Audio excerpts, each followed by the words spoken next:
midnight 6 in the morning. Greetings, everybody. Good morning and welcome to the program. It is Monday, the first day. Well, it's the first Monday of March, not the first day of March, I should say. We get another Friday the 13th this month, Andre. The date or the movie? The date. I was hopeful for a second there. Well, here's the one thing, though. It is, I guess those rights that were all split up, now they're back together again. That's true. Yeah, I hadn't even considered that when we did the video that we dropped just a little while ago. The video. That's why I had Freddy versus Jason versus Scream on there. Yeah, it's very, very good point. The video that we dropped just a little while ago, it would be grateful if you all could open a new window and have that playing in the background just to help with the algorithm a little bit. Where I give a rare positive take on why Paramount acquiring Warner, although it has some serious downsides, might not be so bad after all.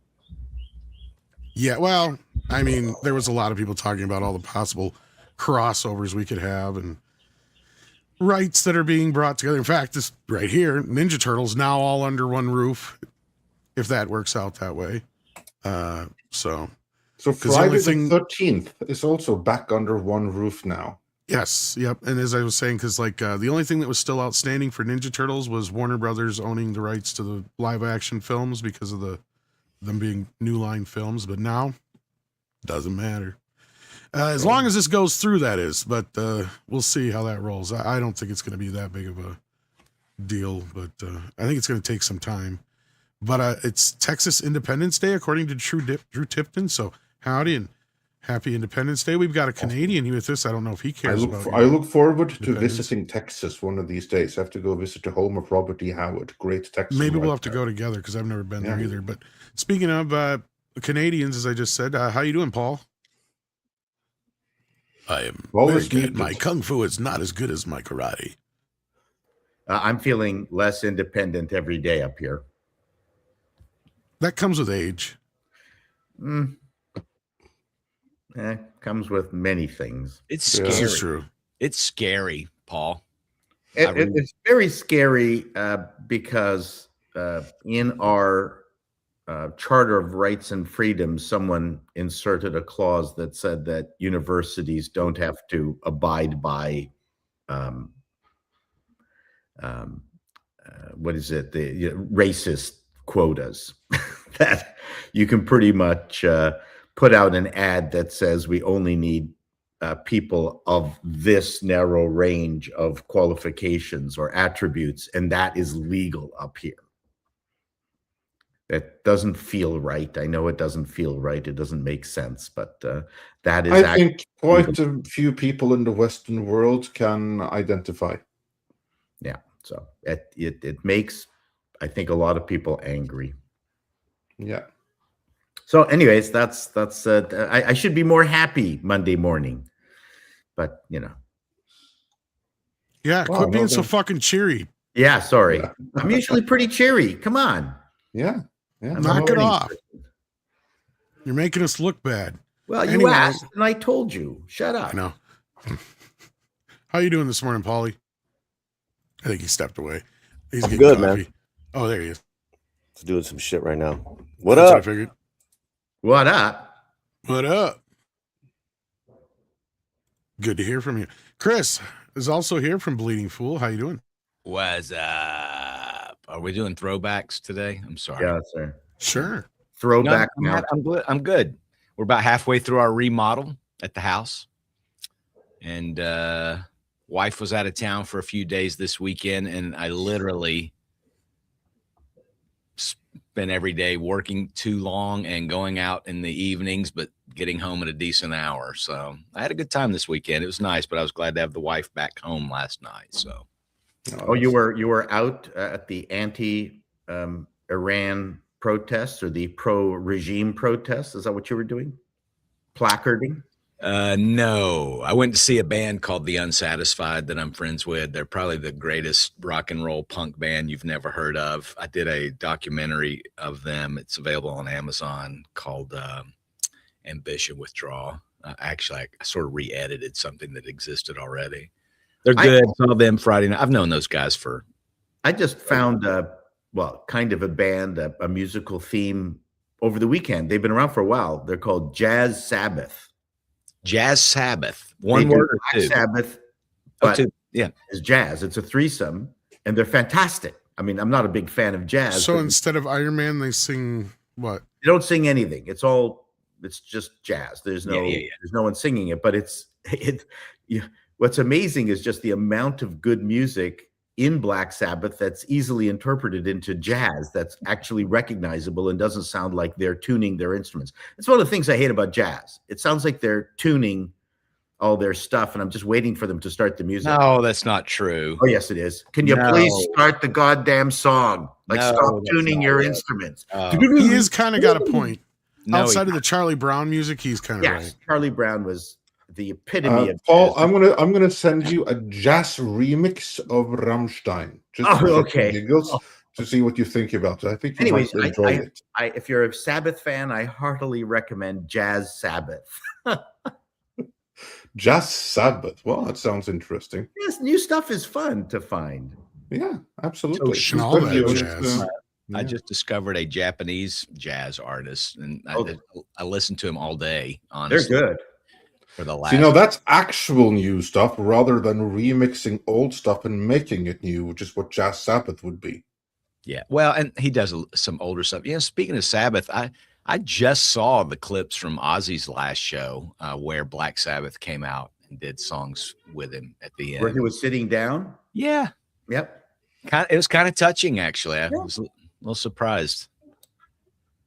He should have been sitting down when I saw him at Ozfest friggin' 12 years ago. He was just shuffling around the stage. It was kind of sad, honestly. But anyhow, sorry. That's how Sinatra finished his life too. Ugh, and Elvis. Since we're recommending Sabbaths and all that shit, Hey, Brown Sabbath is a real cover band that was Ozzy approved, and they played in front of Ozzy. An incredible offshoot band of a Grammy Award winning band called Grupo Fantasma, and they did their own Latino Sabbath covers. nice. That's awesome. And I mean, they have a lot of great music, but that was a pretty cool, project. And while Ozzy was still alive, I'm pretty sure I'm remembering footage of them, and then Ozzy kind of like, yeah. That actually is a really cool tribute, as well as something that's really, really cool in its own right. When you take something from one band, translate it, and you honor it, but give it like a new spin. That's pretty awesome. Yeah, I love that. Yeah, these guys are great musicians. They have an actual band called Brownout, and they don't even sing. It's just like jamming. And I was like, give me that music.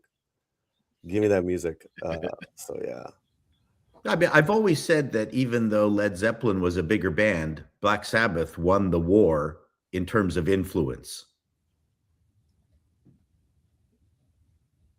Tom's gone. Seems like that, last few years, definitely. Like, Well, I mean, people are, when you started playing guitar, playing Tony Iommi two-string power chords was way easier than sticking a bow on your guitar and playing Jimmy Page. It was, Black Sabbath was a terrific influence because their stuff was way easier to play. Indeed. so yeah. But, Someone in the audience just reminded, it was an Ozzy and Jack's world tour that I guess they got to see Brownout. I don't know if they're still doing that, but that was pretty badass project. Oh, that's cool. But let's move on to the audience, because we are joined by our live audience today as well. We'd love to see you guys. Hello, audience. We have Hyperguyver is here, Jill Powers is here, Garvin Ambrose is here, Kaladin 910 is here, War Monkey is here, Mr. Tickle Trunk is here, swinging that wrench, Davina Duckworth is here, Ginormous J is here, and many, many more. We're so glad to see you all. and you even sent some support to get us started here. Ruby Hoove gifted 1 membership. In fact, he gifted 2 memberships because he did it 2 times, and we really appreciate that. Ruby Hoove also said, "Have a great day, y'all," and yeah, thanks for that. And Grimzilla says for $2, "One heck of a weekend, huh, guys?" Yeah, absolutely. It's been quite the weekend. It has. I mean, it's been a weekend in Iran. It's been a weekend awards-wise. To wit, Hypergiver even says for $10, "The NAACP Image Awards are a joke. Oh, it was man. just a bunch of privileged millionaires acting like they were victimized because a disabled man said a word a week ago that they use all the time." Yeah, I don't think that we maybe should opine too much on that. Didn't really hurt anyone else. But yeah, I see where you're coming from. That also happened this weekend. Well, there was 2 events related to that. There was the NAACP Awards where they made some very off-color jokes about the whole thing, not to be too punny. And then on SNL, they also did a skit. That was the bigger thing, I thought. Yeah. So, like, yeah, the NAACP, that was a little off. Like, to me, it was in bad taste and very ignorant. But the SNL thing, I guess you're right, is really raising a stir. So we'll see what happens there. Probably. Yeah, that's the thing is like -3 people saw it until it hit the internet. Yeah. Because nobody watches Saturday Night Live anymore. No. Well, some of their skits are interesting, though. But this one I found to be in little bit poor taste because for those that haven't seen it, I mean, we could play it here, but we'd be shut down instantly if we did, so we're not going to. But basically, what happens NBC in is it, a bunch of bitches, but yeah, indeed, is that you basically have the cast of SNL cosplaying as a bunch of controversial people like Armie Hammer, like Bill Cosby, like Mel Gibson, like the author of Harry Potter, all of these people that have said some things that were either true or sometimes very, very excessive and definitely over the line. Or attributed to be wrong by the left. Absolutely. That's the thing that they all had in common. And basically, the joke here is that now all of these people are blaming their actions on Tourette's after the fact. Which I think is a little bit in poor taste, and it kind of undermines the point, and it's really doubling down on this one guy, and it's also firing under this myth that so many people believe that Tourette only means no filters, and you say what's in your heart, as opposed to what you know is going to be the worst thing you possibly can say in this situation. Well, even putting it that way, Andre, like I was thinking about that, that's not really even the best way to put it, because it's not even like that.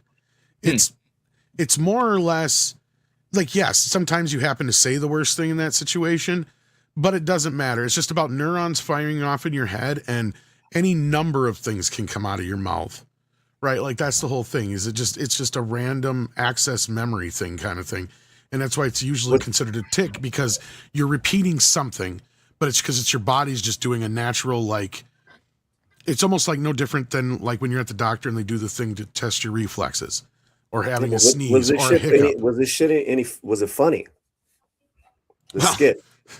I don't know. I didn't watch the skit because I don't watch Saturday Night Live. Okay. The premise was kind of funny. The trouble is you could take it 2 ways. Right. And then you had the issue, and I can't remember which characters, JK for sure, is that it's a double joke because JK said nothing wrong. Exactly. So now they're only from the point of view of the left, as of the left. out. And so now they've ascribed yet again some blame to JK for saying something that she never said. Or they've interpreted it in a way that was not, an approved way to, discuss that particular subject, which we get a lot of, right? And so it kind of became distasteful on that sense. I mean, its basic premise is kind of funny, but it would have been funnier if they had gotten 2 Live Crew and saying, well, the reason, you know, we had all those words in our rap songs is because we have Tourette's. That would have been funny. Well, yeah, at first the setup sounds somewhat funny when you're talking about things that you clearly would never even be a tick, right? Like the Tourette's, like Bill Cosby. How could you even try and pretend that that's a Tourette's tick? And that's Mel funny. Gibson in his drunken, you know, stupor. Well, even that one's leaning too far into it. But like, like to me, it makes more sense if it's something completely asinine that's not related to an actual Tourette's tick. Is my point. Correct.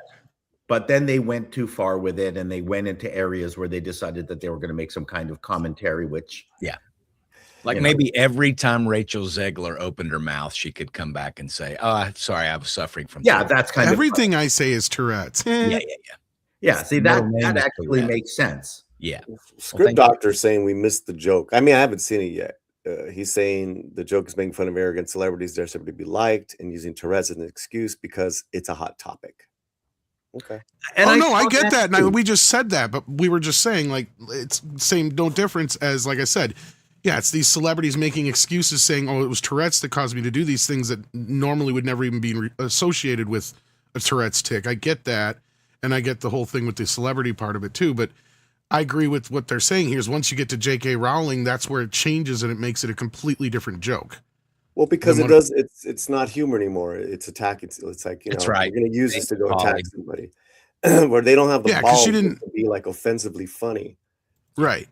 I mean, now, if it was Kanye West for the whole skit, now that would have been funny. Yeah, he was there too. Think about it. To Paulie's point, J.K. Rowling said something courageous. You know, that wasn't a gaffe. The left just didn't like what she had to say. Right. That's it. So that's and that is sort of that tipping point, like you say, Paulie. Yeah, or like, you know, like everyone has a different example here. You know, throw it as a montage where it's just like, you know,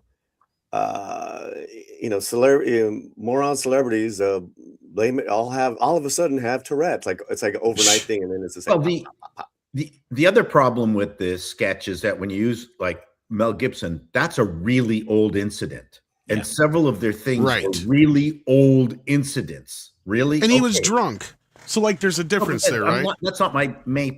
No, I know what you're getting at, but people in that audience would actually even know who Mel Gibson is if it's true. Their SNL crowd, and it just could have been better. I mean, you know, pick some modern thing. Get Javier Bardem and his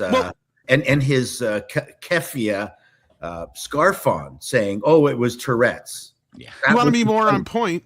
That was what I was saying with Kanye. Instead of just Kanye, you get a bunch of gangster rappers together, and that's what they're doing. Is they're sitting there going, "Oh, my excuse for using the word all this time is I have Tourette's." That's a funny skit. That's funny. Like I said, but it's 2 Live Crew.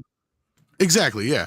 Or even they're old too. Even stay above the fray and have the celebrity say what they come on the screen and say, "Listen, all that was just Tourette's," and then bam, not Tourette's. You know, so you could have some sort of headless narrator that's telling you all these other things that are not Tourette's. But listen, man, you know, no one fucking watches that show. No, exactly. That was my point too. Yeah. You know, when's the last time they were really funny? It's like it had, you know, when Eddie Murphy comes on, you know, that's just it. They're not socially relevant anymore, and that's what really bothers them more than anything. Right. Yeah. You know, Tom's big irony is that John Davidson, maybe continues to be, I don't know, he's not up there, was massively destitute in terms of the poverty scale. Like, to have all these millionaire performers come up and complain about this guy who continues to. Now you're jumping over, right? You're going to the. Let's be clear. You're not talking about SNL anymore, right? No, we're not talking about SNL. I'm just talking about the Tourette's thing. Yeah. I'm with you. Yeah, I'm just. You're right. So anyway, that's it for me. I mean, it's you know what? But SNL has a right to try something that's tasteless and see if it works or not. They might not have intended it to be the way they started off. I want to say something about BAFTA, Tom. Sure. You know, fuck them. You know, would have been a great moment if they invited Davidson. Bring them on stage. You know, what? you're right. You know, Yeah. we love you, brother. A positive out of a negative. Whereas Delroy was like, hey, we take this time to take it, negative out of positive. And I love Delroy. Yeah, And I love a lot of great. these guys as far as Yeah. their acting. But that was fucking ridiculous, man. It was. You read up They were about celebrating segregation, basically. But yeah, let's. Yeah. You know what would have been really funny is if white members of the cast were on stage and then Davidson was in the audience going, "Hunky, Yes. hunky." That would have been just an absolute scream. No, Just but you suck. hey, The BAFTAs suck. we're with our people and we feel safe.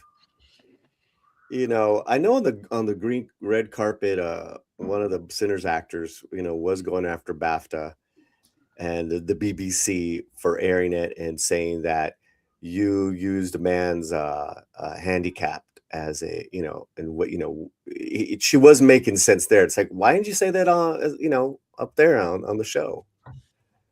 No one said a word about Davidson. I mean, you read about this guy. This guy's led a fucking horrible life. Horrible life. That's my point. Yeah, I want to see his movie now because of all this stuff that's going on. Because Yeah, I was the totally character is unaware of it before amazing. that. Yeah. So I just anyway. think the BAFTAs are to blame for this whole thing. So I agree with you, Paulie. But the thing that continues to bug me is no one has said, hey, why didn't the BAFTAs cut that out? You cut out Free Palestine. Why didn't you cut Well, that out? You could have I had think plenty of people Actually, have they said that. have. Yeah, I was Yeah. gonna say No, that's kind of that's where they going around shift now.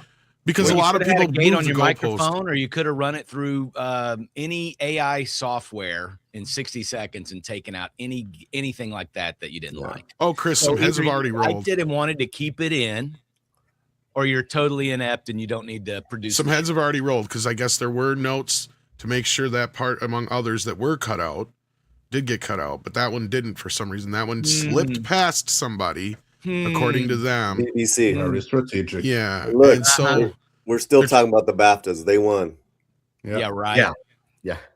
We should, that's it. We should move on. Stop giving the mayor. yeah, Well, it's just like a bad restaurant, though. Hey, that restaurant sucked, and tell all your friends not to go. I don't know. well, like Paul and I made the joke before the show, where basically like, well, that's funny that they had to have somebody at the BAFTA say the N-word just for anybody to know they existed, because otherwise nobody even knew what they were before, Yeah. right? Because they're just the It's British low. Film Awards. It's Who just gives a low. shit? Yeah. The mainstream media is just in massive trouble in general. I saw a clip this They morning hate us. of a news reporter in front of a not regime, but just a rally celebrating the death of Khomeini, and the CNN reporter is given his phone, and on the phone he's reading it. He's in front of apparently the wrong group. CNN wants him in front of the pro-regime crowd. Right. How embarrassing. I thought that was. Do you think that guy still has a job? Wait a second. You're not supposed to be in front of people happy. Are those American flags and Iranian flags? Yeah. up back there? What's going wait on? a second. You can't promote something that's positive for Trump.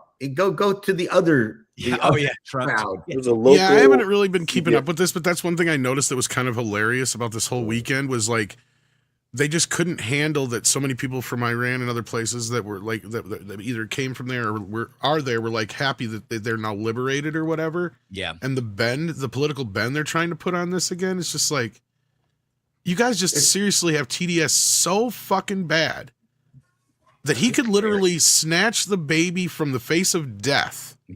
And y'all would be like, that baby could grow up to kill millions of people, Mr. Trump. You should have let it die. Like that's.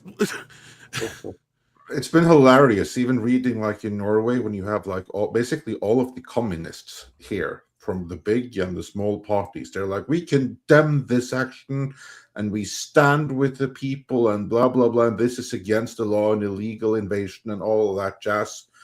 And then you have all of the exile Iranians in Norway in the comments basically saying, no, we condemn you for speaking out of turn because we fully support this. Isn't pretty much any invasion illegal? I mean, like, Well, technically, A lot of politics right now. Oh yeah, for the sure.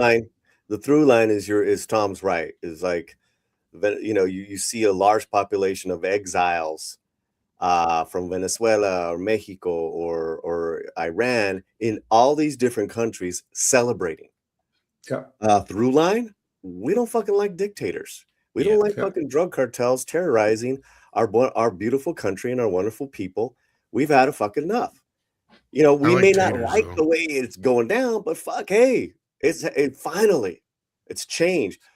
All right, so I could keep going down this, but I'll let me stop. Yeah, well, and every president we've had since the turn of the century has said they were going to help the Iranian people out. They were going to help them get rid of this dictatorship that they're under. Because I know you guys have all seen those old video clips from like the 70s and 80s, or the 70s at least, in Iran, where, I mean, it looks as normal as any other country. It looks very modern. The people are dressed however they want. You don't see burqas anywhere. The women look very alluring and healthy. Everything looks great and thriving. And ever since this regime came in, they've really just locked it down. And you've got to live under this, I guess it's Sharia law or whatever. It's really bizarre. I hadn't seen the clip until recently, but it's bizarre. What one has to keep in mind is that these complete and total radicals on either side of the Shia and Sunni fence, but the ones who are completely totalitarian, this is something relatively modern. I mean, you always had like some really conservative forces within Islam.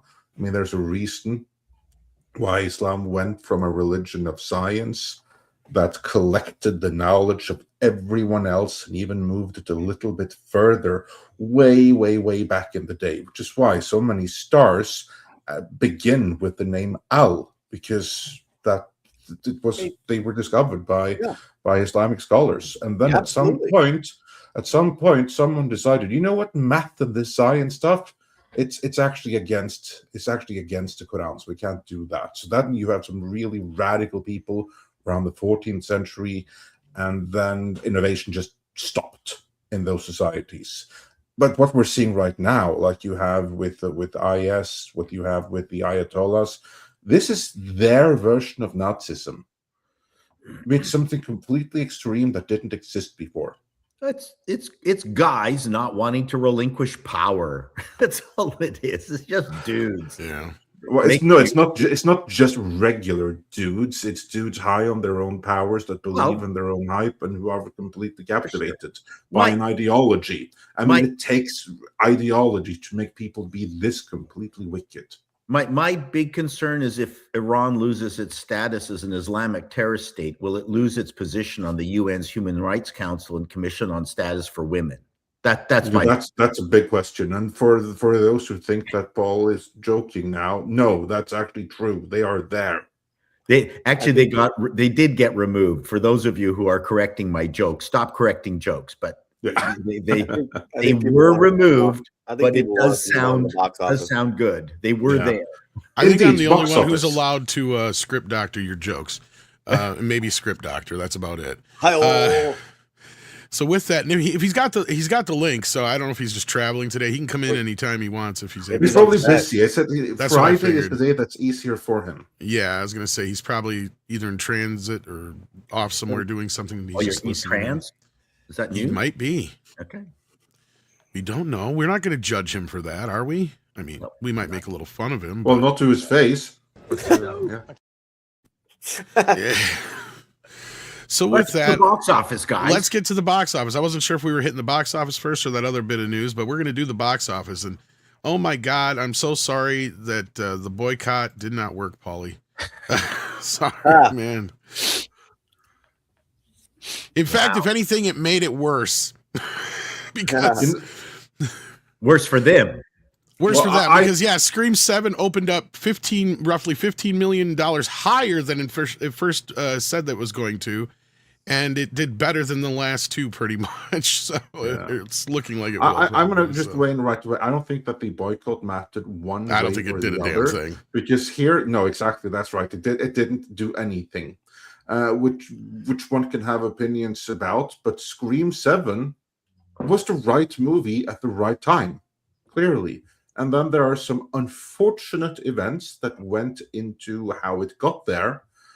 But that was a previous iteration of it, and this is a completely restructured thing. So it's yeah, a regrettable history, but still the end product was the right movie at the right time. Honestly, clearly. I agree with you for the most part, Andre, but there's a part of me that's not so sure that there aren't at least a sect of people that went out just say, you know what, fuck this shit. We're just going to go see this anyway because people are telling us not to.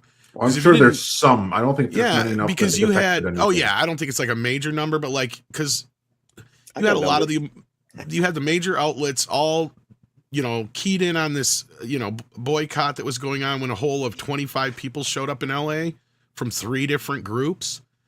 And they were just, that's all they would talk about, right?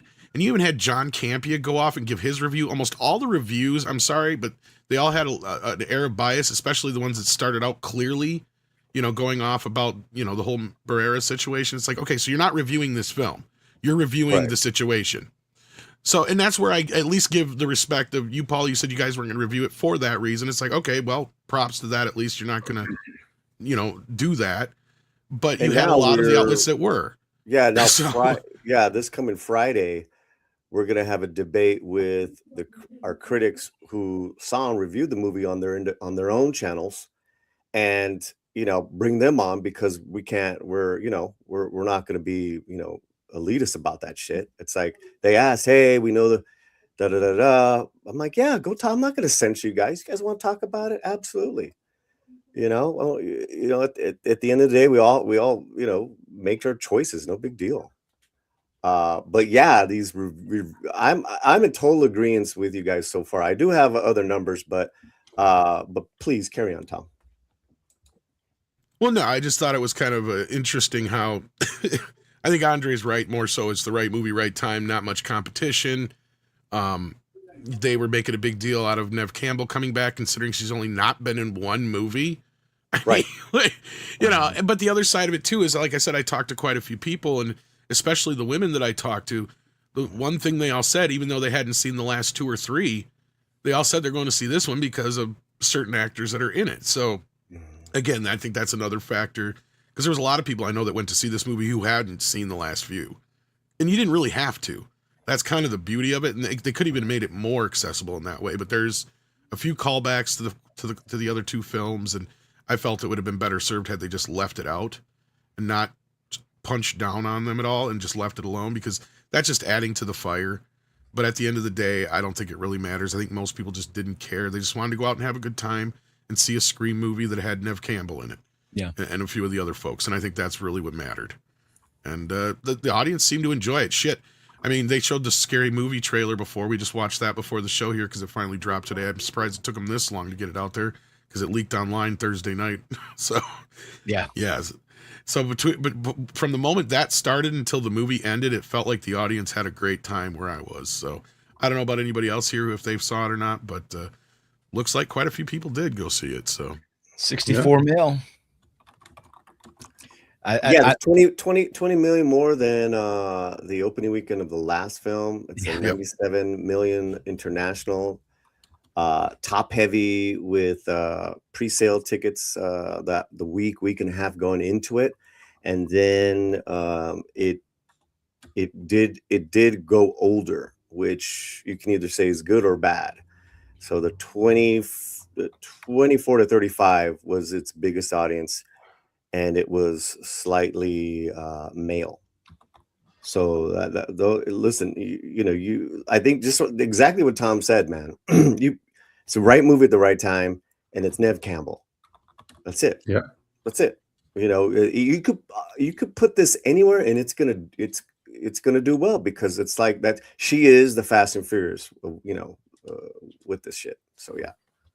Absolutely. And also, I think part of it is that, as you said, it skews older. And this only goes to show that you now have several generations that have grown up with this franchise, that first discovered the original movies, and then a whole new batch discovered it with the TV series, and with the first comeback with Scream 4. You brought in new audiences, some grumbling with the older guys, and now it's basically back to formula.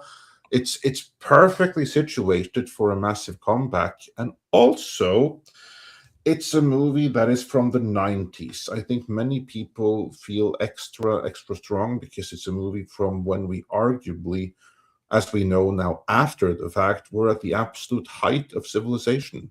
Was when that first movie came out, or that first batch of movies came out, when life was just better in the memories of many people. You go that, you feel that, recapture some of that again. Everything just kind of like mixed in together to make for the perfect experience. And also, I think that the Scary Movie 6 trailer, I mean, that I think that movie's going to do better than this, actually. Dude, that movie is going to rock everyone's socks off. It's going to be such a hit. I mean, I can't wait. I told, like, when we last spoke of this, I said I didn't really care so much for Scary Movies 1 or 2. It's 3. That's the one that I care about. Dude, this is the perfect thing to bring everything in. I can't wait to see this movie now. It looks amazing. When is this coming out? Let me look. I'll get the date. But like, yeah, Scary because this trailer was added to, or was attached to Scream, and like I said, when that trailer came on, oh my god, the whole audience was just down with it. So let me see the date on that. But and yeah, it has the same things going for it. It brings back exactly. That's why I brought the it up. cast. Yeah, It brings back the cast from Scream 3 onwards, from the first original movies. It's a satire of movie from today. Scary Plus movie. the background music is Eminem, again, from that period. Music from the early 2000s, height of civilization. Comes out June brings 12th. It's all of the nostalgia. It's going to be freaking massive. So the rest of the top 10, huh, Jado? You know, I want to say something about the Scary Movie. Absolutely. Thing real quick. You know how when these big spoofs come out, it tends to mean that the movies that they're spoofing have been oversaturating the market, right? That's sort of why it clicks with audiences. And I wonder if the slasher wave that we've seen coming back has become so oversaturated that a movie like Scary Movie 3 would get people so excited, you know? Or Scary Movie 6, you mean? Yeah, sorry. Yeah, everybody keeps saying 3. It's like, I know, I get it. The Zucker and Abrams took over at the original Scary Movie 3, and 3, 4, and 5 weren't exactly the same as the first two, but yeah. So this is a return to form for this. But I see what you're saying, Chris. I'm just recognizing a pattern. I'm looking for a pattern. You could be right, but I think what this movie's making fun of is more so the reboot era, like between Halloween 2018 up through this new Scream film, especially like the films of the last few years, like a lot of Final Destination in there and a few other things. So that's the thing, is the thing that works with these movies, and when they work best, is you got to make sure, and this goes along with what Paul was saying earlier about these jokes, like Mel Gibson being in that joke. It's like, I get what Script's saying too in the chat about what the whole, skit was about. And then we rewrote it better because of that whole thing, is you got to make fun of things that are modern enough to where people understand them when it comes to movies, because you can't sit here and pick movies from 1982 and do a joke about it. You can't do a Kramer versus Kramer joke in Scary Movie 6, right? Exactly. And Paul knows where I'm going with this. This is on key, and not so much that they're going after the movies. Notice, like, yes, they're making fun of the movies, but they're using these new movies more as a vehicle to make fun of the audience in a way that hopefully the audience will have fun with it, because that's where the whole pronoun things come in. Yeah, and the pronoun stuff. Everything is off. Like, all debts are off. Nothing is off limits. They're coming after everybody in this movie, and I think that's the appeal right now. Well, the other thing too is a lot of low-hanging fruit. Yeah, sorry, go ahead, Anna Paul. Faris is actually a genuinely funny actor. Yeah, she is. So I think, and so is Marlon Wayans and a lot of the other guys that are in it too. So yeah, it helps. Right. But I mean, she's certainly going to elevate the movie. Oh yeah, she's one of the key reasons why I like the original too. So because she's a very comedic actress she's got great timing, perfect. Like, she works well with others. So and the Wayans brothers are great in it. Oh yeah, the Wayans brothers and the Wayans brothers. So. Yeah, well, that's the problem, Paulie, and this is kind of where I said Scream 7 had the advantage this weekend, is there was like nothing else that came out up against it, really. Two music concert movies are in the top. Yeah, that was it. What the heck? You had the Elvis concert thing and 21 Pilots, I think was the new films this week. Which did incredibly well for 836 theaters. Look at that. 4,000 plus per theater. What is that? 21 Pilots. It's a band. It's a concert tour video. Oh, okay. Yeah, movie. Wow. Wow. Yeah, blew my mind. Blithering Heights. Yeah, not a bad drop for Wuthering Heights. That thing, I know everybody hates it, but yet it keeps still. This Yeah. just goes to show that women will eat shit. They will go to see a movie. No, I mean it. They will go see a movie that they fucking hate, Yeah. but it's there for them, so they'll go. It's programmed for them, so they'll still go see it. Yeah. Well, Like, it is an international edge, so that makes sense too. Yeah, the for sure. novelty. And go. but Nothing for everybody I kids. know who's seen this movie says they fucking hate it. It's like, Yeah, but it follows the book. The book is awful. Oh, you well, saw that's it? yeah. So I mean, I don't mean awful in the sense of how it's written. No, they're These not are good terrible people They're not in good the people. story. Yeah. Yeah, they're not good people. They're not good people. So Yeah, the movie reflects exactly what's in the book. So if you know the Yeah. book and you like the book, you're going to love the movie. I Well- actually think the movie is very timely in a sense. It's kind of like just missed a message. Like this should be a warning to everyone. Dude, stay the hell away from cluster B people. Women, you meet a man like this, run. Because he's freaking dangerous. He's going to ruin your life. Men, exactly the same thing. You meet a woman like this who's cluster B, run. Well, they're all kind of toxic in this story. That's what I mean. They're all cluster Did you Bs. guys see this? All movie? of them today would be diagnosed with cluster B personality disorders. Here, they're just freaking evil. Yeah, What'd you well, say, people Paul? like that shit. You know, they like Yeah. trashy, bad people, I guess. Yeah, exactly. they do Like, it some- kind of like echoes. Sorry, I didn't mean to interrupt. It kind of like echoes the romance between the Joker and Harley Quinn. That exact dynamic is Ah. pure toxicity, and it's realistic. And you have to hand it to the author for capturing everything so detailed, because that's what I was so impressed with when I was seeing. It's like, dude, this. I'm not too familiar with the novel, but if it's like the novel, it's very timely in a sense. Well, Wasn't there like some other deals with it too? Like, didn't they take some liberties with certain characters or something like that as well? I Or is couldn't it, tell you. I don't know. Oh, Some you people were mean griping like in about terms it. of like race bending and stuff? Yes, Yeah. yeah. Yes. They race bent a character and made him Indian who absolutely should be white, and then they refrained from making Heathcliff browner when he really should be.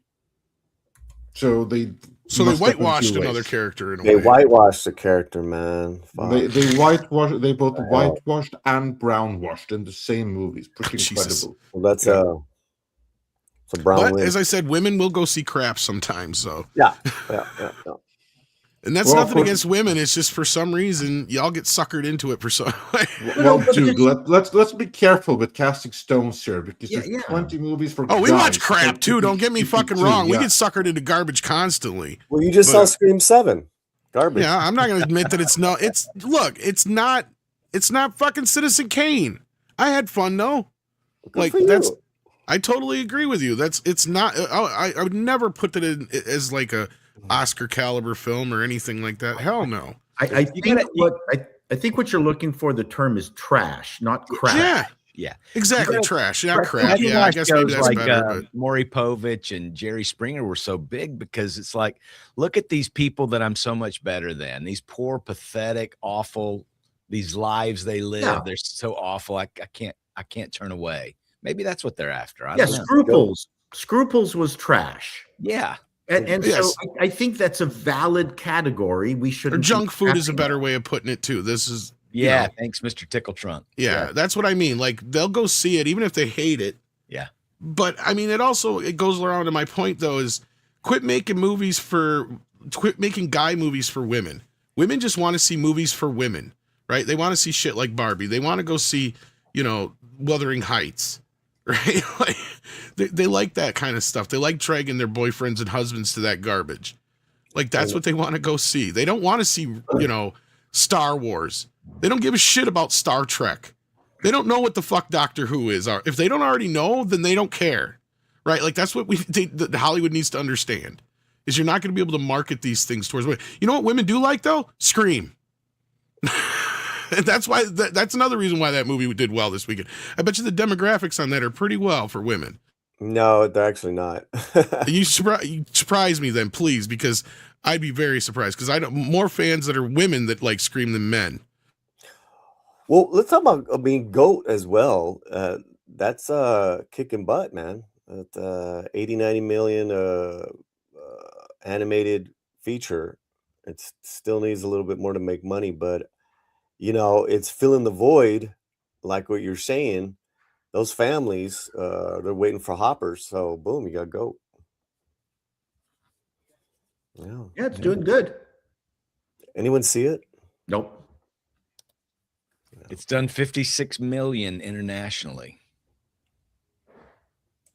Wow. I was also going to say Scream 3 did about 30 something million. Like they're half of its domestic it did internationally too. So it did like 90 something globally. 97 million, 97.2. Okay. Yeah. This is a problem considering you've got a Hemsworth in it. Crime 101. Oh, right. Yeah. Crime 101 is. Still didn't see it. No. Well, wait for it to come on Prime. I don't know what is this? Sam Raimi is movie. Oh, I'm sorry. I can only imagine that's the faith-based, like a sequel to a movie based on a song. It's kind of a strange idea. Sin Help has done like 100 or 97. Okay, so 86, 87 almost. Yeah, depending on the budget. Does anyone know what the budget is? It doesn't have a huge cast. I understand that. Yeah, it's true. I don't know, but good on Sam Raimi. Yeah. This probably will be coming to stream. Anybody know a streaming announced date yet on this? Send Help. It's like a mild hit for Sam. Yeah. I think it's already on PVOD, isn't it? Okay, it may be. It's just it's not on a streaming network yet, but I think it's already on video on demand. If I'm not mistaken, I could be wrong. I'd have to look again. I'm looking at the breakdown here. I can't find the male or female demographic. All I can find is like ethnicity and other things. Oh, age groups for Scream, it's 54% male. That's pretty. So that's 47% female. That's a pretty down the middle. Exactly my point. So you just But you're saying like it was like, oh, it's all the females. Like no, I'm saying that's pretty big female turnout for a movie, actually, for something like that. Slasher, So that goes along with my point. Exactly. Yeah. Because as I said, there's a certain actor that's bringing a lot of them back too. The big news is that Nirvana, the band, the show, the movie is still on here. What the fuck is that? Oh, that's the Canadian. Oh, don't tell me. I have my ticket because Chris Gore said, "Do not watch the trailer. Just go see the film." I want to hear what you have to say, Paul. Cannot wait to see this movie. It's the most inventive movie of the year. Okay, cannot wait.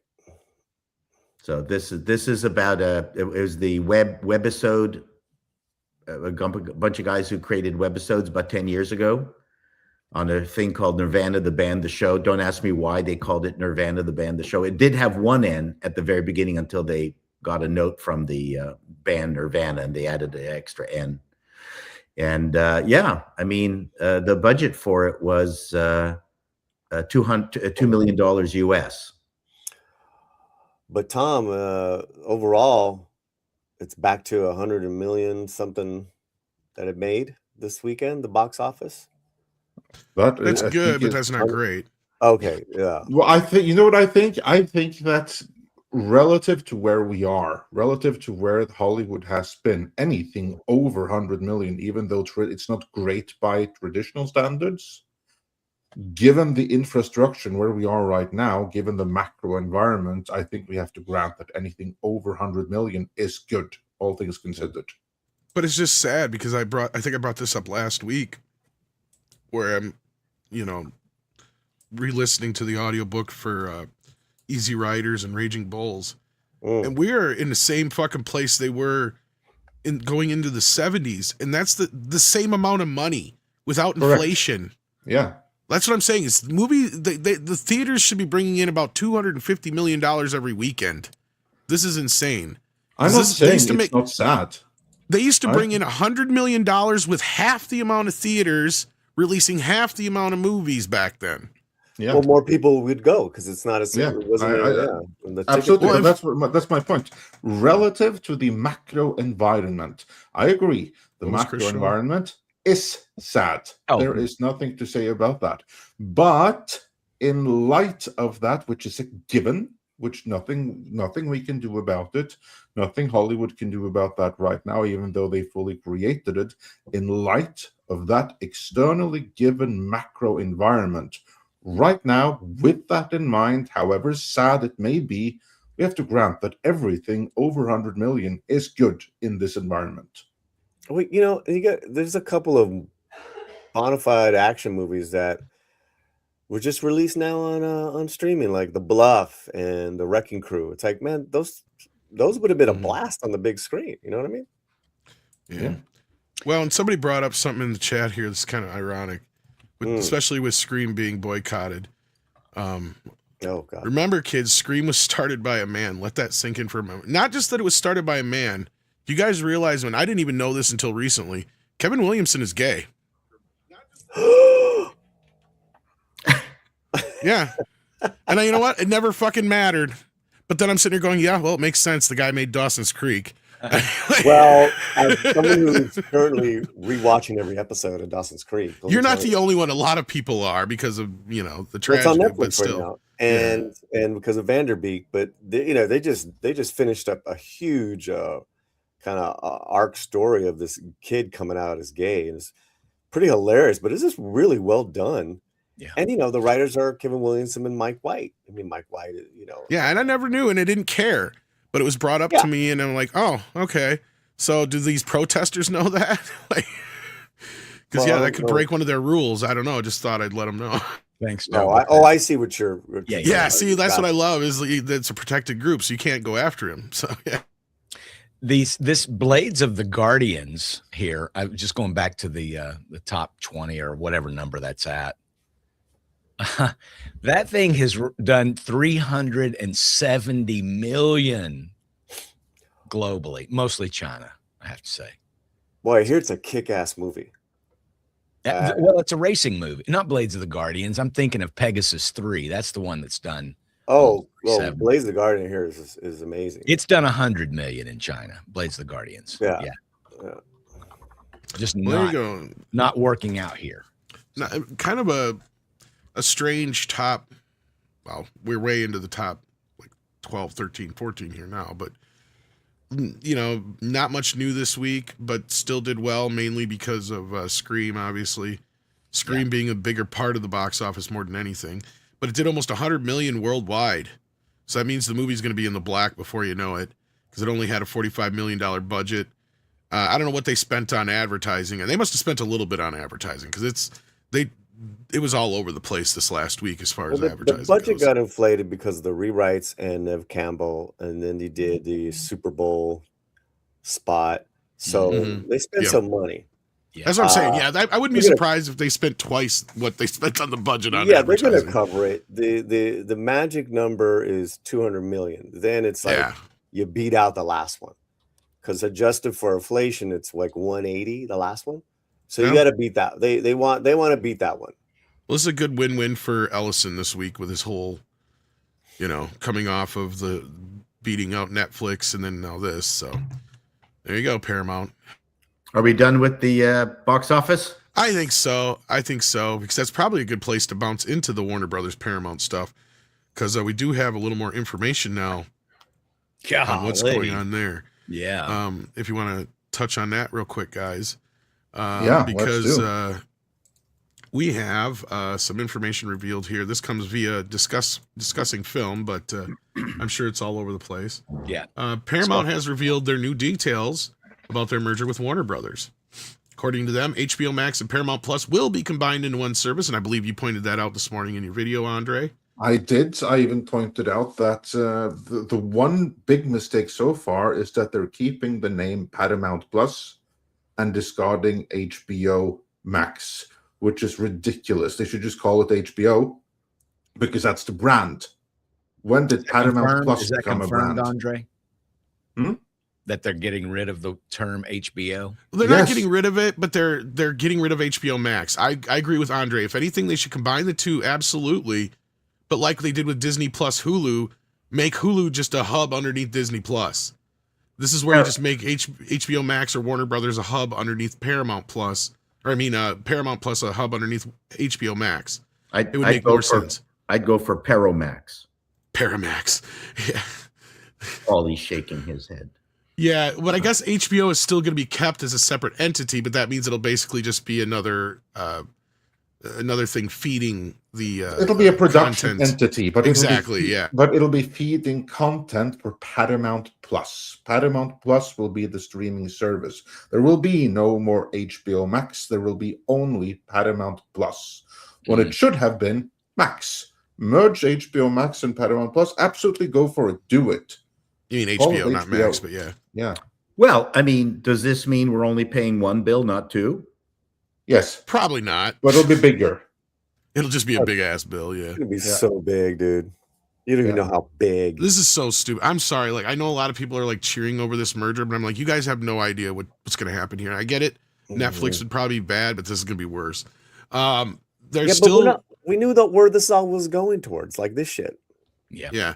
Anyway, they're still claiming they're going to release 15 films a year per studio, which is funny because Paramount hasn't released 15 movies in a year in God knows how fucking long. So good luck with that. And they're supposedly sticking to the 45-day window. And I say good luck with that. Good luck with that too, because we talked about the last few Scream films. They were hits, right, Paulie? Guess how many days it took for them to hit streaming? Like 36 days. Yeah, it wasn't. They didn't even hit the 45-day window, and they were already on streaming, and they were hits. Oh.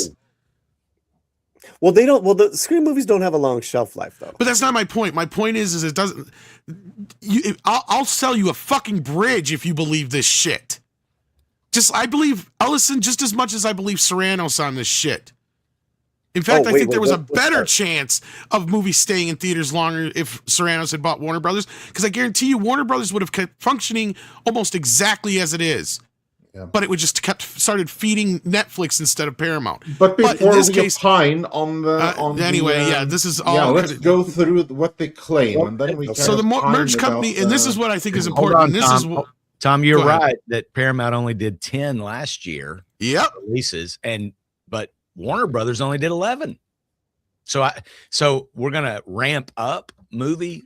That's what they're saying here. That's what they're putting in. Where's he writing. getting the money though? Well, they're starting out at 80 billion in debt when this goes through. On both companies. Both companies. Wow. Can And I? this is what I was saying. He's consolidating their debt. That's what I was saying. Sorry. Go ahead. I just want to say that in the Halcyon days of movies and theater releases, every major studio produced approximately 20 to 24 movies a year. And you had more studios. Exactly. Yeah. Paul, you're 100% correct. This is fucking nuts. So we'll see. Well, those were the salad days, gentlemen. And what's weird is it feels like we get more movies now, but it's not true. It's just like if you notice, like Disney will release their movies in clusters and shit too. It's really fucked up. But Or anyway, it's new movies, but straight to streaming. Yeah. And then $6 billion in cost cutting, including consolidate. This is what I was saying. Consolidating on tech infrastructure and real estate, corporate and overheads and more. So that means, guess what, kids? If you have a job that's the same as somebody at Paramount, one of you is getting fired. So whoever's better is sticking around. Unless there's a contract that holds that person in place. If that makes sense. So this is where people are freaking out in the industry right now, because this is what they were saying is if Netflix were have bought in HBO Max, the chances of most people keeping their jobs was pretty good. This case, at least half of each studio at some point, one or the other is going to go. So that means if you were doing shittier job at your job than they were over at Warner Brothers, then guess what? You're getting fired and vice versa. So that's what's going to happen because they don't need two of everything. Yeah. Yeah, that was entirely predictable. Yeah. Yeah. See, Well, that was going to happen with either merger. Netflix didn't have the things set up that Warner Brothers did that they would need, and that's part of what they were buying, right? That pipeline to the theatrical release, to all that other stuff. That's right, yeah. Because that's the thing that less jobs would have been lost in the short term with Netflix. Of course, there's a Yes. bigger picture here, but in terms of pure job losses short term, Netflix would have led to fewer of them because now they have 2 production and distribution pipelines. Netflix didn't have that. I mean, they have like the digital thing, but they didn't have like the production pipeline to actually make their own movies, put them in theaters. They'd only have one of that. Skydance already had one in Paramount. Now they have 2. So then they're going to mix and match and pick the best. And as I said in the video of today, going to Thanos snap and get rid of half. Yep. Like what is it you actually do here is Yeah. going to be happening in the next few weeks.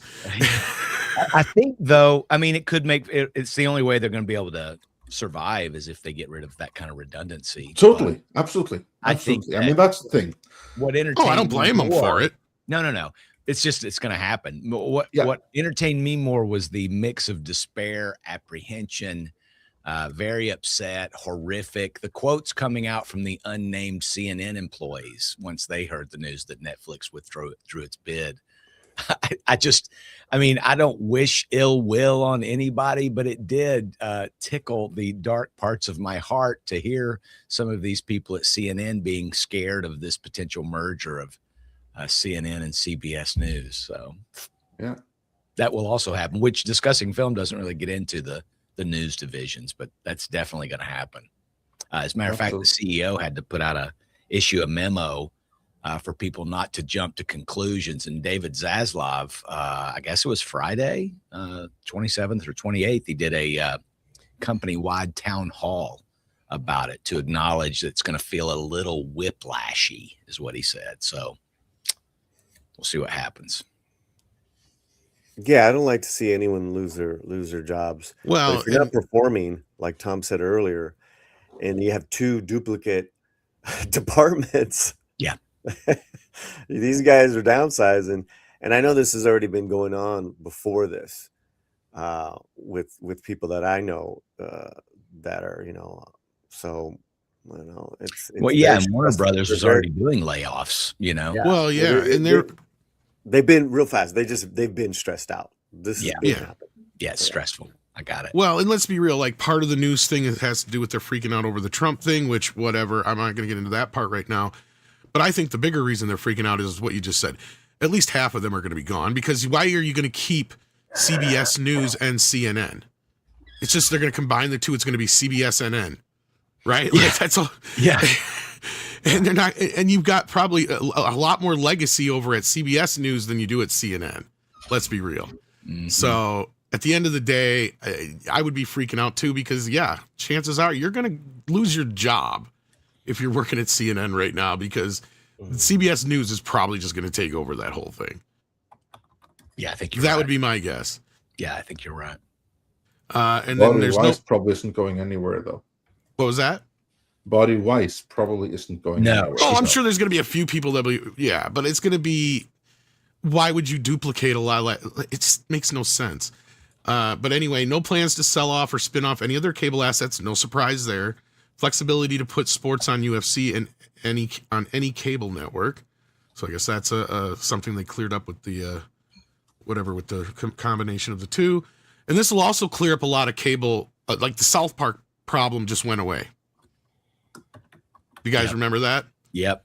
Totally gone now. So like a lot of that stuff's just going to go poof and just disappear. We'll continue to license movies and TV shows to other studios and platforms. And this is what I've been saying. This is what this is all about.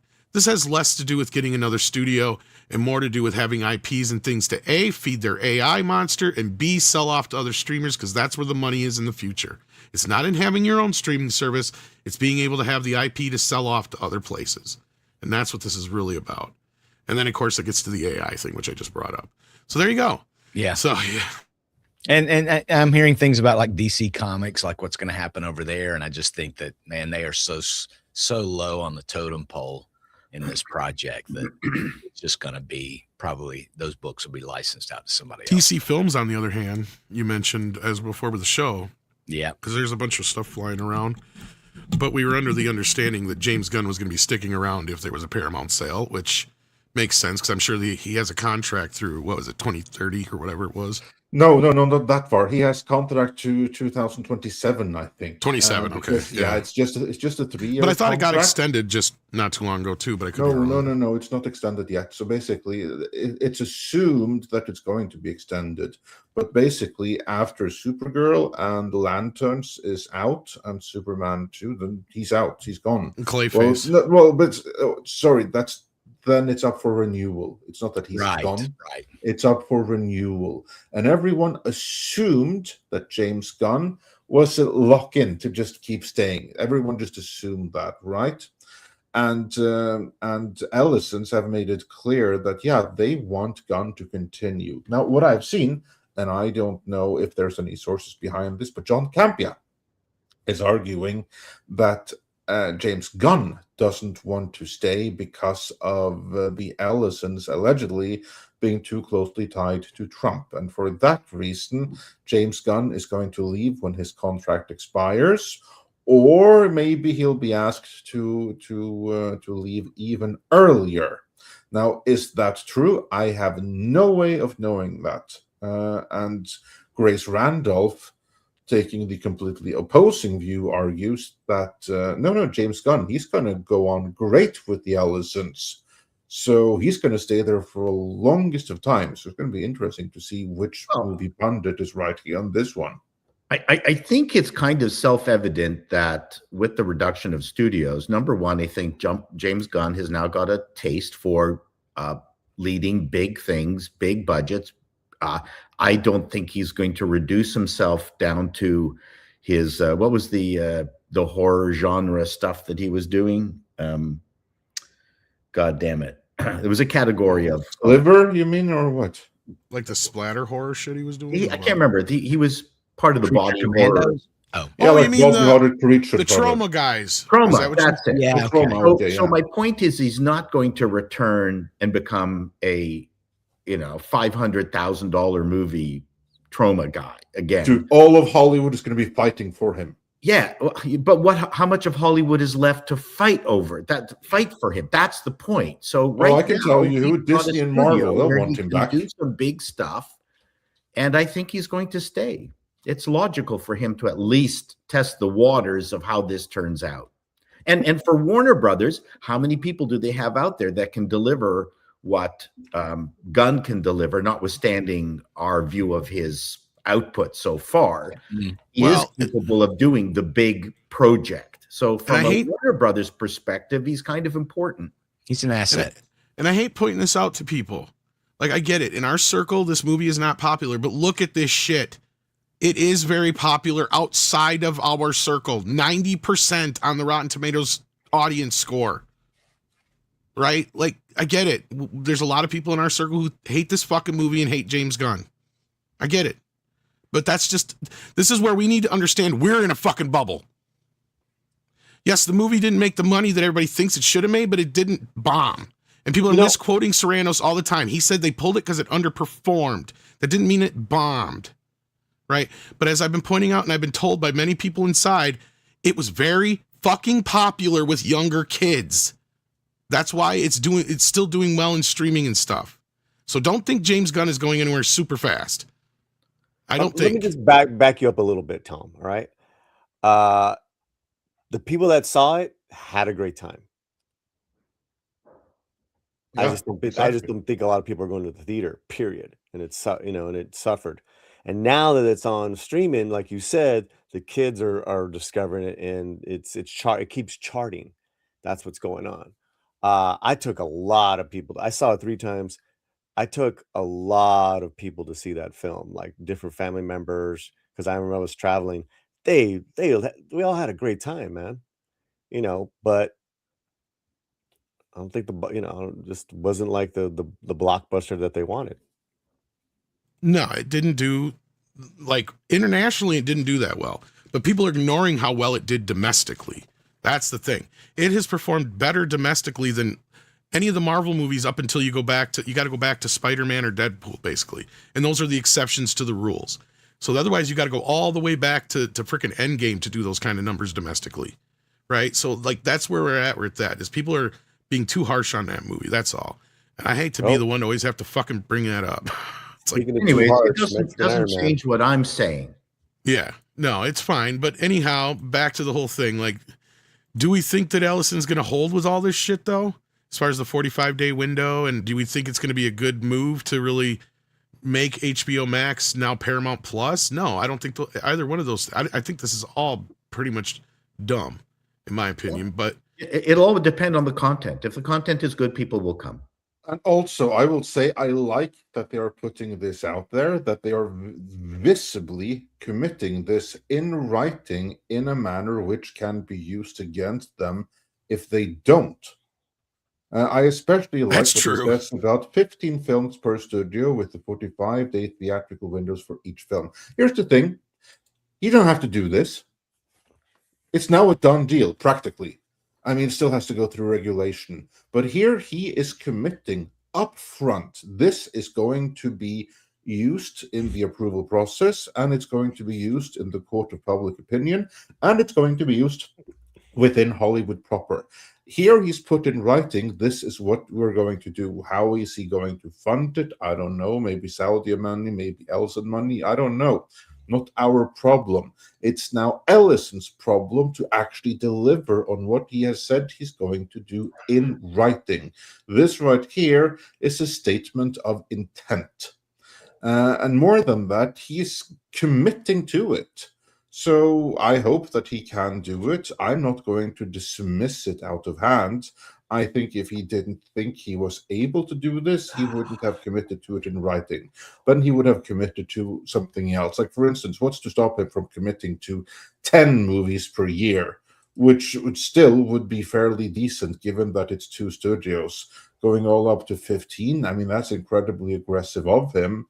But I don't think he would have done it unless he thought that he actually can do it. And if he can't, you can bet it's going to be held against him. This guy, he is perceived as conservative. That means the industry trade will hold no bars. They will hold no punches when it comes to this guy. This guy is now the new David Zaslav. He is, because of his perceived association with the Trump regime, whether real or not, they're going to be out to get him. That's the prediction I make right now. Just as they've been out to get Zaslav, they are now going to be out to get Ellison. I'm sure there's plenty who's going to want to see him fail, even though him failing would be bad for the industry. They don't care because they just hate him that much. It's going to be TDS all over again. That's what I think is going to happen. So he better actually deliver on this. Otherwise, he'll never wear it down or live it down, because the industry trade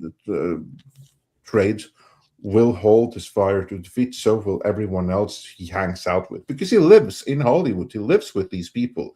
You think Tom Cruise is going to let him get away with that? All of the other A-listers that he hangs out in parties with and stuff like that? No, I think there's going to be some pressure to actually stick to what he says here. Yeah, and we'll see how much influence Trump actually has over Paramount and CBS, because, yeah, we don't know for sure yet. We don't know. Yeah.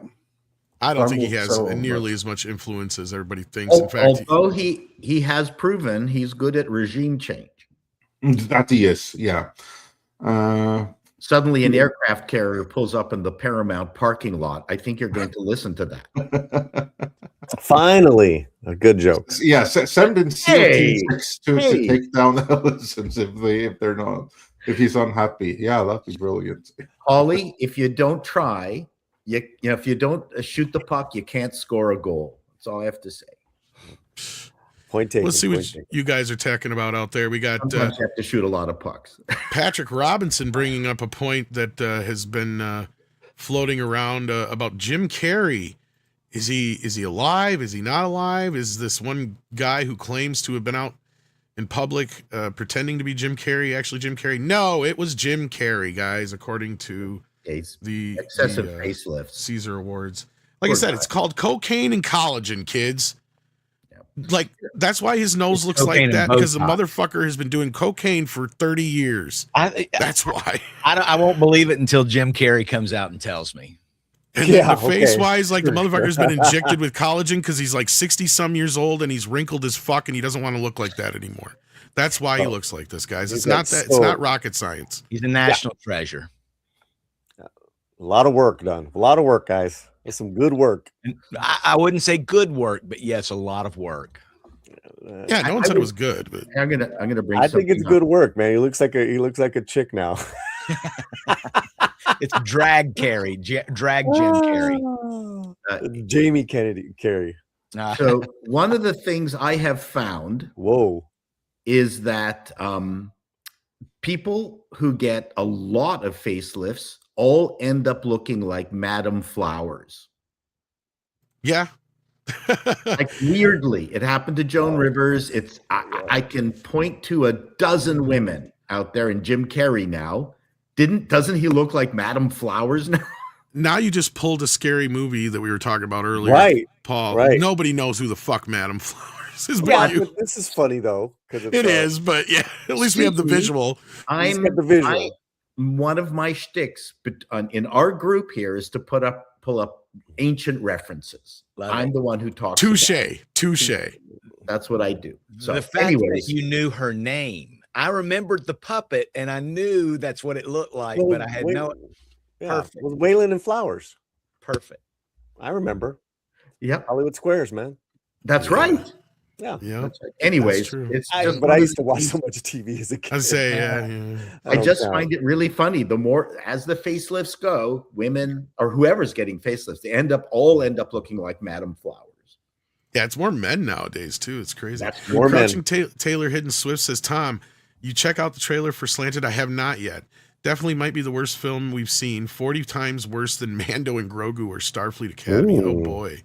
Makes me wonder if we shouldn't watch it here, but it'll most likely get the stream Yeah, so we're not going taken to. off. But Yeah. I'll try to remember to check this out in between now and the next show for you.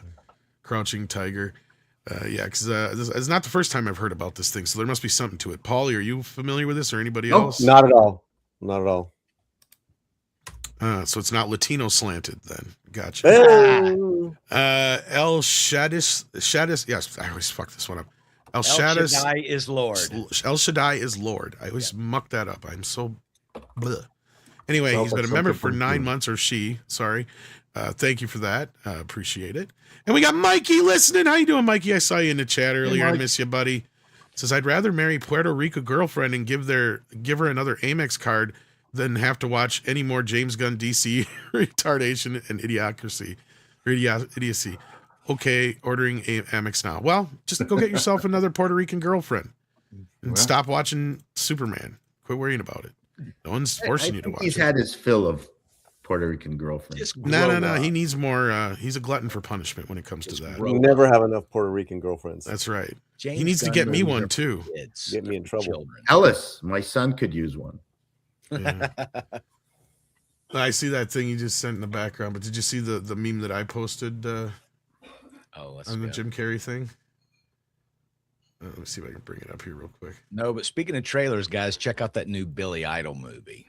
Yeah, you were talking about that in the background. Billy Idol. Yeah, I look forward to checking out the trailer for that. I'm a big fan of Billy Idol myself. So yeah, So that's why Billy Idol was on Bill Maher's show. Oh, okay. He was And- promoting his movie. Okay. That's it. Promoting his new face. Yeah. Oh, speaking of new faces, right? Yeah. Gosh. Andre loves Billy Idol. I do. I'm a big fan of Billy Idol. Like my favorite album of all time isn't from Rammstein, it's from Billy Idol. Didn't he have a song that had face in the title? Eyes Without Eyes a Face. Without a Yeah, Face. Eyes Without a Face. Yeah. Ah, that's it. That's it. Yeah. Great Great song. song. So we need to get Billy Idol and Jim Carrey and Mickey Rourke all in a movie. Ooh. I wonder if The you know Three what would happen Amigos. though. You know who else here has seen Time Cop? Problem is, Yeah, if you get no, I those love two, it. If you get all those guys in too close of vicinity, I think they'll meld into one. Because there's so much collagen. Yes, sorry, carry on, Tom. No, I just say there's so much collagen, it'll just try to collect with each other, and they'll just go into one being. By the way, that's one of the best comic book adaptation movies ever. Van Damme's Time Cop. Yeah. I do wish that Billy Idol had done more like movies, and especially voiceover work, because he has a great voice, and one of the best things of the animated Heavy Metal 2000 is actually Billy Idol's voiceover work in it. Oh, wasn't he the wedding singer on the plane? Yes, he was there too. A cameo as himself. That was hilarious. That is one of the best parts of that. Yeah, even though it's probably one of Adam's best movies, but yeah, there's not much good to say about Heavy Metal 2. So that's one of the few good things I guess you can say. Yeah, it is. Yeah, absolutely. That's some great songs. Yeah, but yeah. So but we have one more story to very briefly reference, if nothing else, because seeing as it's in the thumbnail and everything. Oh, sure. Speaking of AI, because let's make no mistake about it. A big reason why they want all these IPs, as I said before, is they want to feed that AI monster over there at. God, I just forgot the name. Well, of and it. SAG-AFTRA did warn us that AI is going to take 90,000 jobs, and it's probably going to be some of these jobs with this merger. I guarantee it. Oh, guaranteed. AI is going to be huge in this new corporation right here. Maybe they'll even have some work for Tilly Norwood.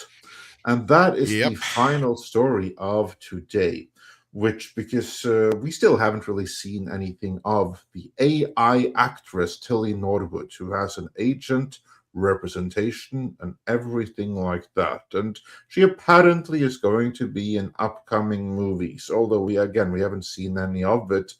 But now they're even threatening a Tilly Norwood cinematic universe called the Tillyverse. And joining to make this is a former executive from Amazon, who joins as a leading architect of the Tillyverse. Do they look and sound a lot like Al Pacino? Yeah, with many, many more AI characters, but they'll be very diverse. What's the attraction to Tilly? I have no idea. I don't understand. But I'm guessing that the people behind it are assuming that there must be some.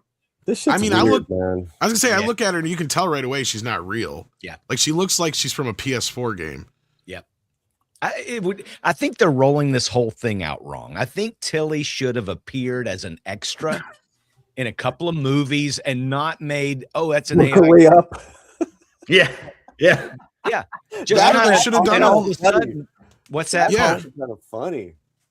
Yeah. No, I agree with you. Like that's what I was gonna say. Or like Sim 1, where the people didn't know she was fake until yes, and have people start. And the rumor is, and then you just let the rumors come out. I think that was an AI actress, and then eventually say, yes, Tilly we created her in the lab, or whatever. Instead of all this. That's what they should have done, actually.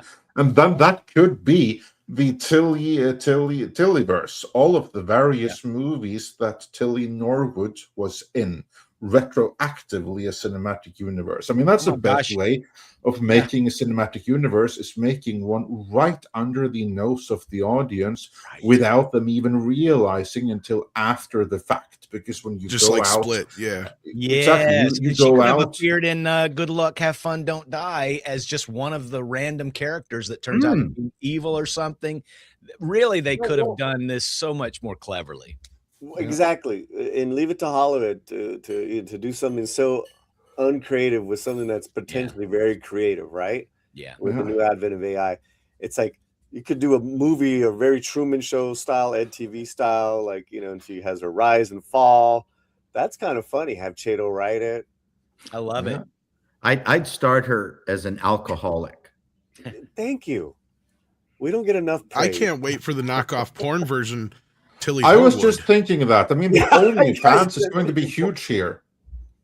You could make her like she was a model for the new modern woke DEI video games. So she's out of shape and she just doesn't look very good. And she's an alcoholic because she's not getting any good roles. And Single then, mother with 3 baby daddies. Yeah, there yeah, you go. and then she cleans herself up and she looks like this right here and gets a major role. And then you realize it was all AI. Give her Tourette's, make it I timeless, love it. right? That could be the third act tension. Yes. Yes. And then You they know just what? reprogram her. You know what? Give her one of the segment gags in the Scary Movie. Oh, Oh yes. shit. Yes. That's what I would do. Is she gets her own Wow. segment. Now it's interesting that none of the Hollywood, and this ties in with this too. None of the Yeah. Hollywood magazines are commenting on something that is happening on the technical front that actually probably has a bigger indicator of just how things have gone, and that is ARRI, ARRI, the company that makes the cameras that most of the Hollywood shows movies are shot Right. on. There have been rumors that business has plummeted so badly that they're looking for a buyer or a major investor because their cameras aren't cheap and they're expensive to rent even. And this is indicative of just how bad things are in Hollywood. So this is something that's a rumor out there that they are looking for massive investment or a partner or a buyer. And no one in the Hollywood press is talking about that, but that I think is tea leaves, major tea leaves. Yeah. I've seen some technology with AI where you can film, a couple of people standing up on an ottoman and AI will make it look like they're on a little floating rock over lava, or you can take a bottle on a stick and move it past the camera and it looks like a spaceship and changing the angle. It's called input attributes. Yes. So you can pick right now with Sea Dreams 3 stills in attribute and two or three at least filmic attributes. Yeah. So you can do a camera move in your basement. Yeah.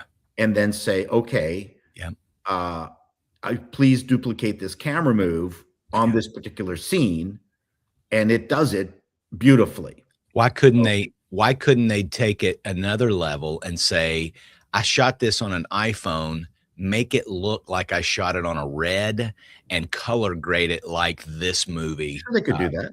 I'm confused. Are we talking about you guys talking about something you'd like to film, like a porno in your basement with red cameras?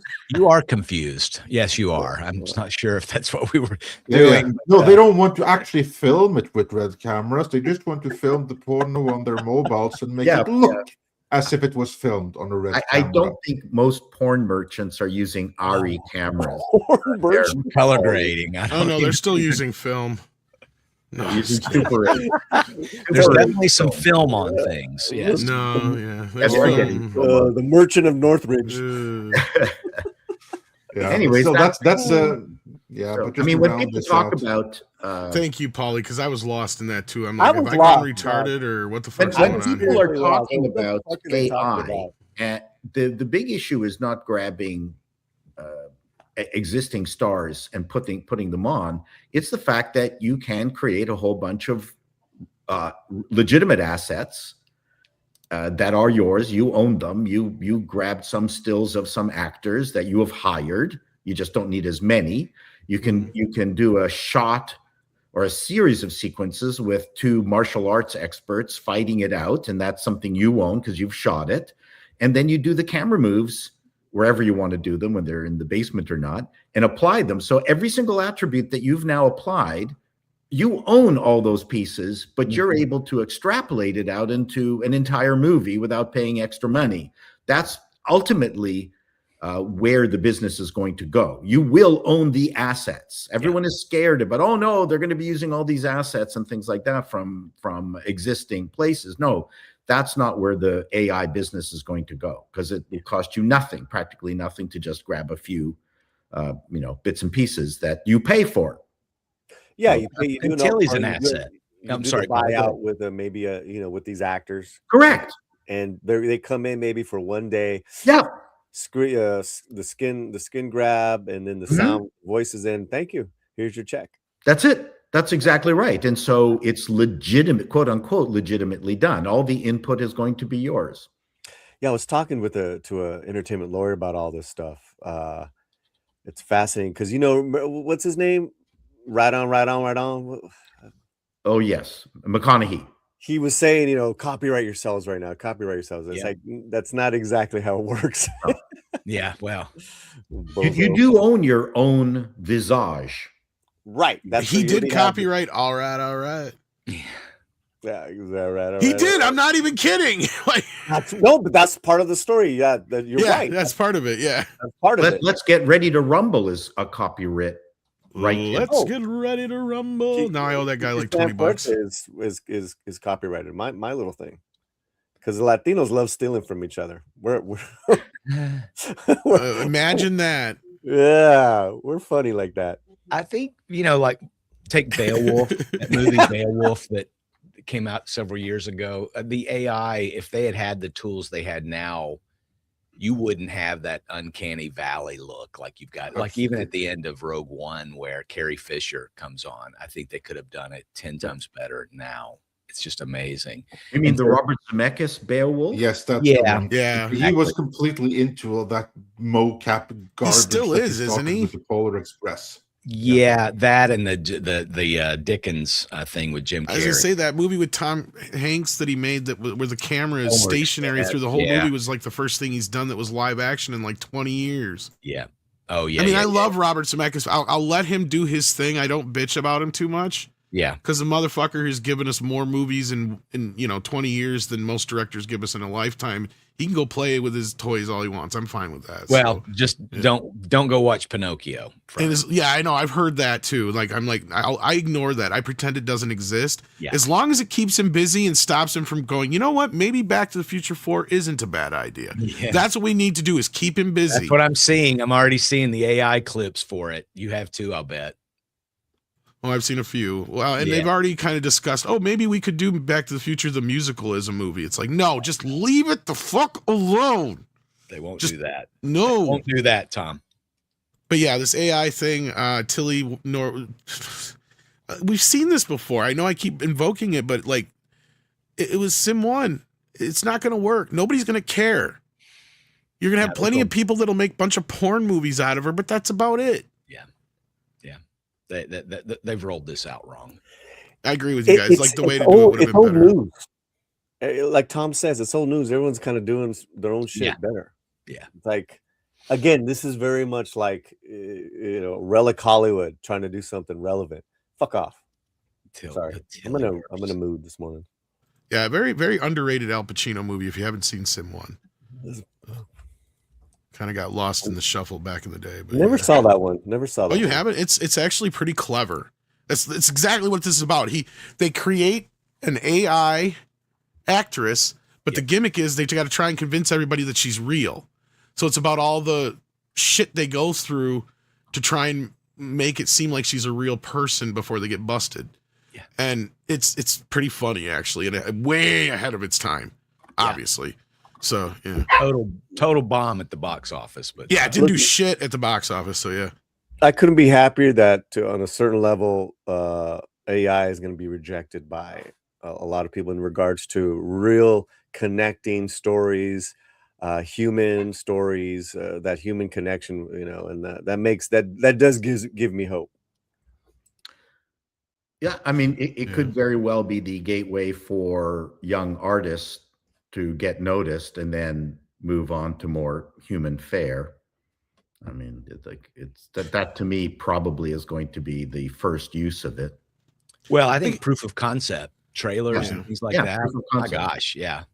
It's definitely going to make a difference there. I mean, I've already utilized it in many ways, and I don't just mean by music. I mean, other things that I'm trying to work on in the background. So, like, yeah, I mean, it's a tool that will be used. The most talented people will hopefully be able to utilize it and make something with it. And at some point, hopefully, we all are able to kind of figure out and realize what's garbage and kind of sift through that shit. I mean, to me, it's going to be probably like YouTube 2.0 all over again, with all the fake trailers and shit we dealt with for years. It's just going to take us some time, and hopefully we're just able to be smart enough and can still kind of pick out and tell, yeah, that's AI.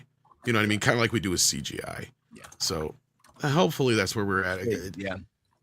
Because it'll be interesting to see what AI does for the future, not just with an actress like this, but I mean, if you saw Scream 7, it plays a big part into that plot. You know, I think it's gonna be a problem going forward for certain things when it comes to, you know, well, there's proof. The so and so said it in the video right there. It's like, well, it's AI. It's like, well, is it or not? You know, it's like, recordings. We're using it a little bit in my video production business. If we've ever gotten really bad audio, man, we've got some programs that use AI that it's like black magic. It's literally like black magic how much it can clean it up. Now, Zoetrope is great. We used to use that. I don't use that anymore because this is so much better. Yeah. And even with Isotrope, it came with a few different results and you could kind of tweak it a little bit, but man, this one is just basically a fader. How much do you want me to really crank on this or not? And you can preview it right there. It's not, that's just amazing. I mean, there's so much you can do. And I know it's going to get exponentially more advanced before we know it. Well, Latinos are using AI at an alarming rate. We're duplicating ourselves, street vendors, street corners, to really just, ditch ICE. Yeah. Fuck you guys. Delicioso, sir. Thank you. Yeah, indeed. And then we got, let's get out of this unless there was anything more to say on this. Paul, did you have anything more to add to this, or since you're the tech guy? All right. We got Flying Blind on a Rocket Cycle says, good day, I'll just join the stream. What's this about a Tilly Hardwood movie? Yes, you're making it. Yeah, you're the star. we're waiting. We're waiting to see it. Bated breath. AI tacos. No, Hassan. No. Yeah. Oh.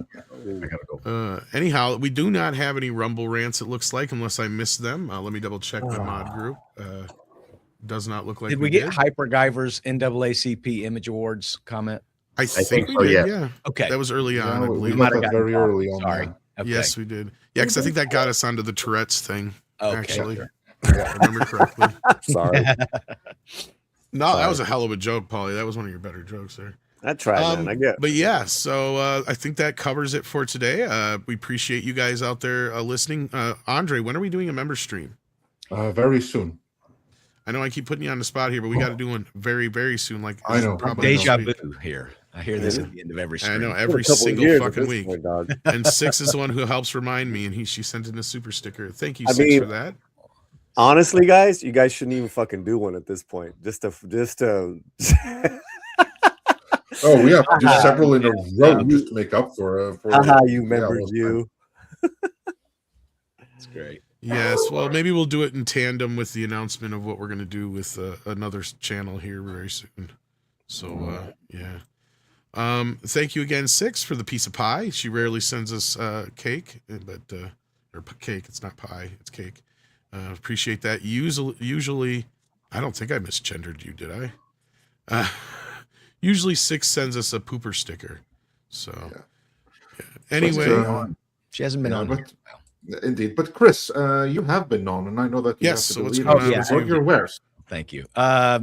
Bleedingfull.com. Just check out the latest news. I guess we are working on some more about this, what's going on at CNN, but we're also like at the top of the fold. We've talked about the latest DEI hire over at Marvel. So it's fun. I mean, I feel like the culture is sort of the integration of the divine into our lives, art, music, and so on. But I think it also is we can integrate corrupt things into our lives through culture. So it's good to keep calling it out. But have a great Monday, everybody. Glad to be here. Enjoyed it. I'm at Chris Brawley on X and at Bleeding Full.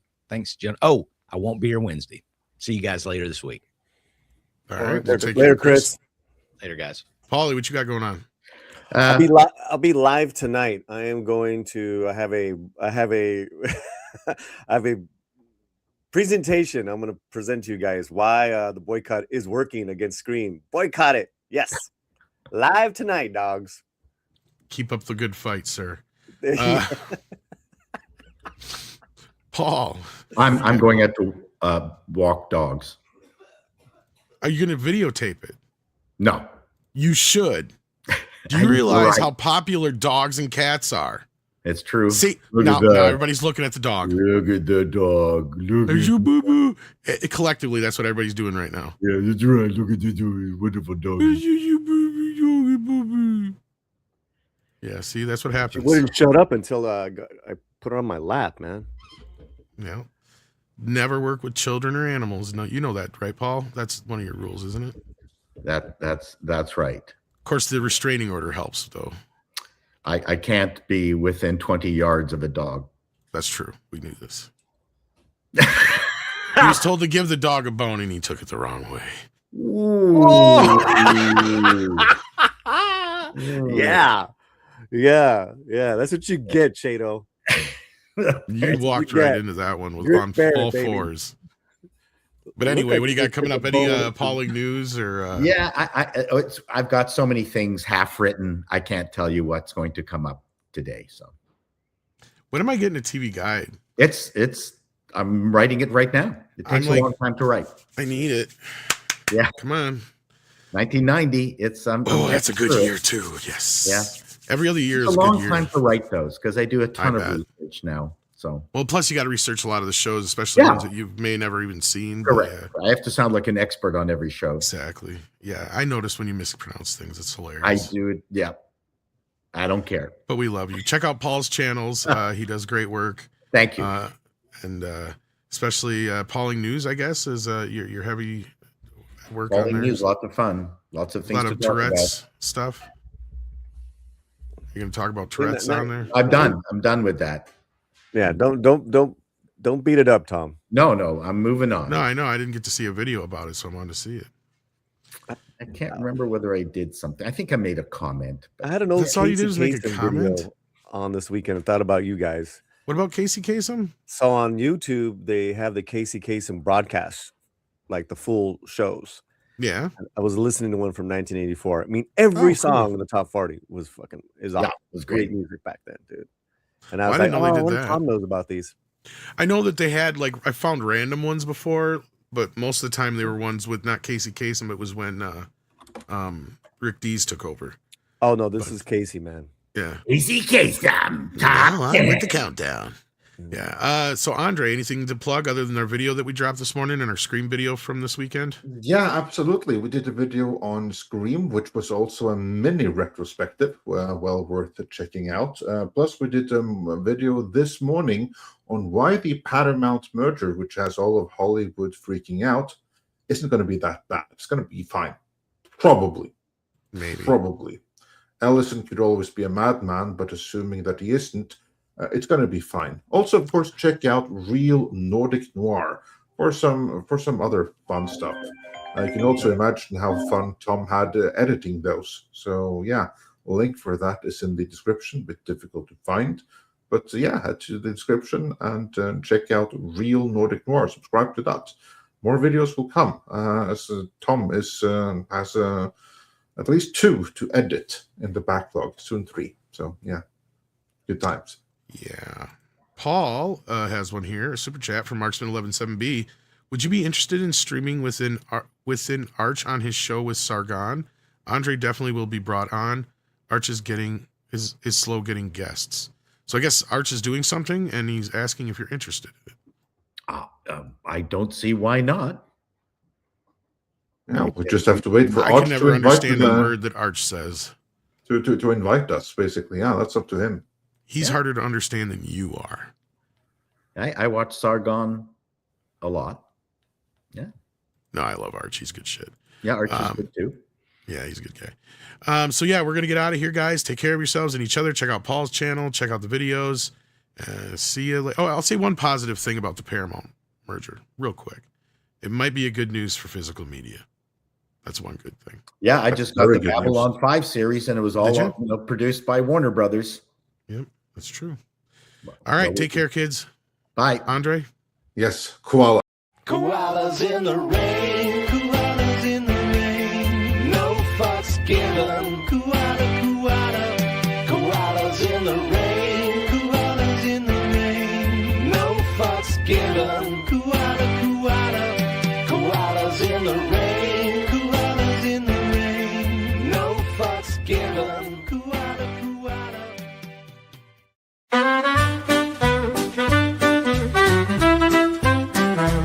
We have one more from Paul that I didn't see here. It says, save Paul, import him under house juice status.